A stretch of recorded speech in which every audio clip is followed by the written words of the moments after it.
How to make some tender, juicy spare ribs on your Oklahoma Joe's Longhorn offset smoker.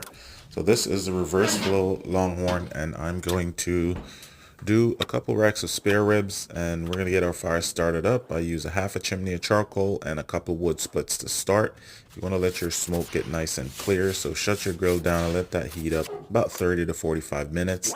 Clean your grates off, and now you're ready to put your ribs on. Today I'm just going with the rub from Right Way Barbecue. That's his ultimate pork rub.